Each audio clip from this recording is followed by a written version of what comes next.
มื้อนี้ไปซื้อจักรตัดหญ้ามาเสียวมาตัดหญ้าอยู่ดินช่วงนี้หญ้าก็ขึ้นหลายเกิน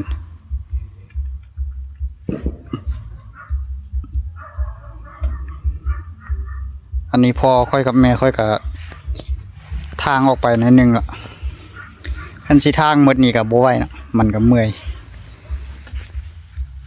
หญ้าก็หลายโพดแดดร้อนก็เลยซื้อจักรมาไว้ตัดเอาซะจักรตัวนี้เป็นตัวเขาจะเอาโฆษณาค่ายในเฟซเต็มในเฟซแหละตัวค่อยซื้อนี่ราคา1,230,000ที่จริง1,150,000เนาะบ่ได้รวมค่าใบอันนี้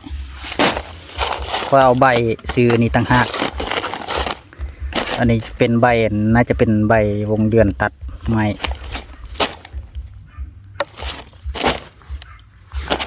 ซื้ออันละ40ตัวจักรนี่ละแม่นล้านปลายลองเบิ่งว่าสิใช้ได้ดีหรือบ่ตัวนี้เขารับประกันอยู่ปีหนึ่งที่จริงเขารับประกันอยู่6 เดือนเนาะตอนค่อยก่อนสิไปซื้อค่อยส่งทำลายมือแล้วว่าประกันปีหนึ่งบัดสิไปเอาเขาจะเอาประกัน6 เดือนค่อยก็เลยเกือบสิบ่เอาละเขาเจ้าก็เลยเปลี่ยนให้ประกันปีหนึ่งก็เลยได้ปีหนึ่ง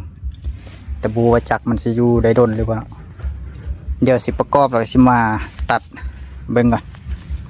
เดี๋ยวถ้าเบิ่งตอนค่อยตัดแล้วเนาะอันนี้ก็3 โมงปลายละบูว่าสิทันเลยบ่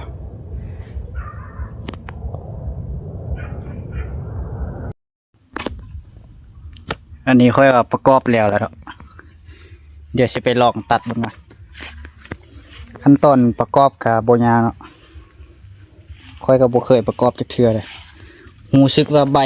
ตัดหญ้าตัวนี้นี่มันจะอ่อนโพดใบตัวนี้